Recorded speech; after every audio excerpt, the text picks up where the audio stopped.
کہ خداوند یسوع مسیح شاگردیت کے لیے بلاتا ہے، چناؤ کرتا ہے، اور جو خدا کا چناؤ ہے وہ پرفیکٹ ہے۔ ہاللیلویہ۔ پھر ہم نے سیکھا دنوی شاگرد کیا ہے اور مسیحی شاگرد کیا ہے۔ دنوی شاگرد جو ہیں وہ اپنے استاد کو خود چنتے ہیں، لیکن مسیحی شاگردیت میں استاد شاگردوں کو چنتا ہے۔ تم نے نہیں بلکہ میں نے تمہیں چن لیا اور مقرر کیا تاکہ تم جاؤ اور پھل لاؤ، تمہارا پھل قائم۔ پھر ہم نے سیکھا شاگرد کے لیے کچھ تقاضے ہیں، اور تقاضوں میں سب سے بڑا تقاضا ہم نے سیکھا تابعداری، سبمشن، ہائپوٹوسا، کہ ہم نے خداوند اپنے خدا کے انڈر رہنا ہے، اس کے آئین، اس کے قوانین کے مطابق چلنا ہے، اس کی آئین کی کتاب ہمیں دی گئی ہے تاکہ ہم اس کو فالو کریں اور اپنی شاگردیت کے ایام جو ہیں جو اس دنیا میں ہم گزار رہے ہیں فتح مندی کی طرح گزار سکیں۔ پھر ہم نے سیکھا تابعداری دو طرح کی ہے، دنوی تابعداری اور مسیحی تابعداری۔ پھر ہم نے سیکھا تابعداری کے 4 درجات ہیں، پہلے خدا کے تابع رہنا، اس کے کلام کے تابع رہنا، اپنے روحانی باپ کے تابع رہنا اور ایک دوسرے کے تابع رہنا۔ پھر ہم نے سیکھا تابعداری کے تقاضا میں کہ خدا یہ تقاضا کرتا ہے کہ ایک شاگرد کو دعائیا شاگرد ہونا چاہیے، یعنی ہماری دعا مؤثر دعا ہونی چاہیے۔ اور آج ہم پھر واپس کتاب کی طرف آئے ہیں، اگلے مہینے پھر ہم اس ڈسائپلشپ کے تابعداری کے تقاضوں میں سے سیکھیں گے، تابعداری کے 5 امتحان میں سے گزرنا، اور ایک ڈسائپلس کو جب دعا کا کہا گیا کہ وہ دعا کو، تو پھر دعا کیسے کرنی ہے، دعا کے سٹیپ کتنے ہیں، دعا کے پہلو کتنے ہیں، اور لارڈس پریئر کو ہم سیکھیں گے کہ لارڈس پریئر میں یعنی دعائے ربانی میں 7 رومز آف پریئر ہیں، ہم ایک روم میں سے گزریں گے، اسٹڈی سیکھیں گے، اور پھر ایک روم میں سے گزر کر دعائیہ حالت میں آئیں گے تاکہ ہم تجرباتی طور پر دعائے ربانی جو یسوع مسیح نے سکھائی اس 7 رومز آف پریئر میں سے گزریں گے دعائیہ حالت میں۔ یہ اگلے ماہ ہوگا، لیکن ابھی ہم پھر واپس بک کی طرف آئیں گے۔ بہت خوبصورت بک ترتیب دی گئی ہے، اور جب ہم اس کے ساتھ رفاقت رکھیں گے اس میں سے بہت ساری عمیق چیزیں ہمیں ملیں گی، اور ساتھ میں جب ہم گائیڈ لائن لیں گے یہاں سے لیکچر کے دوران تو خدا ضرور ہمیں بہت زیادہ برکت دے گا۔ پہلا ٹاپک ہم نے پڑھا تھا بائبل کیا ہے۔ تعارف بائبل میں ہم نے بہت ساری چیزیں ہم نے دیکھی، اس میں بائبل کا لفظ کہاں سے لیا ہے، اور پھر بائبل کے تمثیلی نام کیا ہیں، اور پھر بائبل کے القابی نام کیا ہیں، اور اس طور سے کہ بائبل کیسے ڈویژن ہوئی، پرانے عہد نامہ میں کتابیں کتنی ہیں، نیا عہد نامہ میں کتنی ہیں، یہ ساری ڈیٹیل میں ہم نے سیکھا۔ اس کے بعد پھر ہم نے سیکھا خدا کون ہے، خدا کے بارے میں بہت ساری چیزیں سیکھی۔ آج ہمارا جو ٹاپک ہے وہ کیا ہے، ترک بت پرستی، ترک بت پرستی۔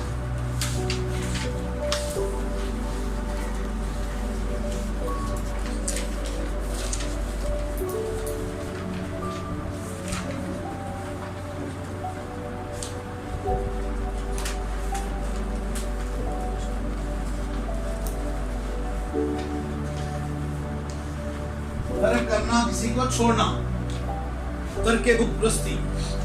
اگر کوئی بھی شخص بائبل مقدس کھولے اور خروج کی کتاب اس کے 20ویں باب کی 3 اور 6 آیت تک ہم تلاوت سنیں۔ خروج کی کتاب اس کا 20واں باب اس کی 3 آیت سے لے کر 6 آیت تک۔ میرے حضور تو غیر معبودوں کو نہ ماننا، تو اپنے لیے کوئی تراشی ہوئی مورت نہ بنانا، نہ کسی چیز کی صورت بنانا جو اوپر آسمان میں یا نیچے زمین پر یا زمین کے نیچے پانی میں ہے، ان کے آگے سجدہ نہ کرنا اور نہ ان کی عبادت کرنا، کیونکہ میں خداوند تیرا خدا غیور خدا ہوں، اور جو مجھ سے عداوت رکھتے ہیں ان کی اولاد کو 3 اور 4 پشت تک باپ دادا کی بدکاری کی سزا دیتا ہوں، اور ہزاروں پر جو مجھ سے محبت رکھتے اور میرے حکموں کو مانتے ہیں رحم کرتا ہوں۔ آمین۔